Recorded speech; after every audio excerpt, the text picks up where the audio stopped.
మీ దగ్గర ఇలాంటి hard drives corrupt అవుతున్నాయా?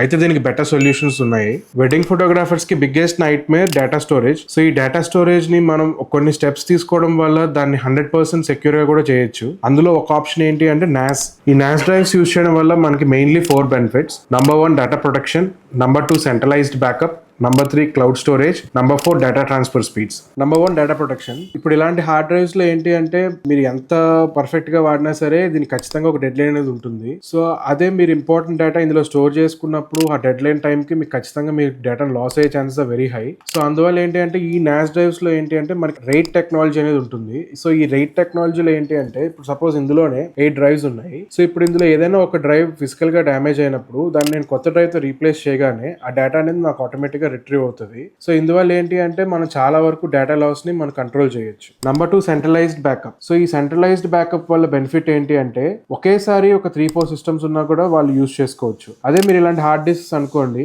మీరు ఒక సిస్టమ్ కాపీ చేసుకున్నాక మళ్ళీ మీరు పాస్ ఆన్ చేసి వేరే సిస్టమ్ అలాగే మీరు అలా పాస్ ఆన్ చేసుకుంటూ ఉండాలి. సో అదే మీరు ఈ NAS డ్రైవ్స్ యూస్ చేయడం వల్ల ఏంటంటే multiple systems can access the data simultaneously. Number 3 cloud storage. Now again this is very important for wedding photographers. ఎందుకు అంటే మీరు షూట్ లొకేషన్ కి వెళ్ళాక మీరు ప్రీవియస్ ఈవెంట్ డేటా కాపీ చేశారా లేదా అనే కన్ఫ్యూజన్ కొంతమందికి ఉంటుంది. సో అలాంటప్పుడు ఏంటి అంటే through mobile they can access the data. So మీరు ఆఫీస్ లో పెట్టుకున్నా ఇంట్లో పెట్టినా మీరు అది ప్రాపర్ గా పెట్టారా లేదా అనేది మీరు క్రాస్ ఎగ్జామిన్ చేసుకోవచ్చు. సో ఇందువల్ల ఏంటంటే వెడ్డింగ్ ఫోటోగ్రాఫర్స్ కి ఆ స్ట్రెస్ అనేది కొంచెం తగ్గుతుంది. Number 4 data transfer speed. మీరు ఇలాంటి హార్డ్ డ్రైవ్స్ యూస్ చేసినప్పుడు ఏంటి అంటే మీకు around 80 MBPS to 120 MBPS right speed మాత్రమే వస్తుంది. When you come to NAS drives మీకు ఇది అరౌండ్ 240 MBPS to 800 MBPS వరకు కూడా మీకు డేటా ట్రాన్స్ఫర్ స్పీడ్ అనేది వస్తుంది when your connected with 2.5 GHz or 5 GHz lines. So దీనివల్ల ఏంటంటే మీకు వచ్చే హ్యూజ్ డేటాని మీరు ఇమీడియట్ గా కూడా మీరు కాపీ చేసుకోవచ్చు. సో ఇప్పుడు ఇది ఎవరికి ఎక్కువ యూజ్ అవుతుందంటే ఇది వచ్చేసరికి అరౌండ్ 10-20 వెడ్డింగ్స్ పర్ ఇయర్ చేసే వాళ్ళకి, అండ్ ఇందులో స్టోరేజ్ వచ్చేసరికి మీరు 32 TB వరకు స్టోర్ చేసుకోవచ్చు.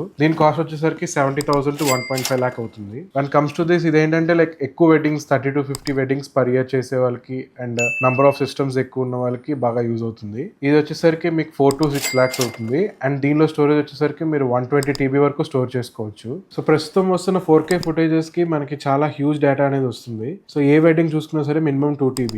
సో దీనివల్ల ఏంటంటే నంబర్ ఆఫ్ హార్డ్ డిస్క్స్ అనేది పెరిగిపోతుంది. సో ఈ NAS డ్రైవ్స్ యూస్ చేయడం వల్ల మీకు ఈ హార్డ్ డిస్క్ క్లటర్ అనేది మీరు చాలా వరకు కంట్రోల్ చేయొచ్చు.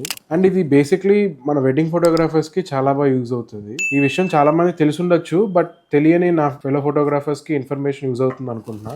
Hope you like it.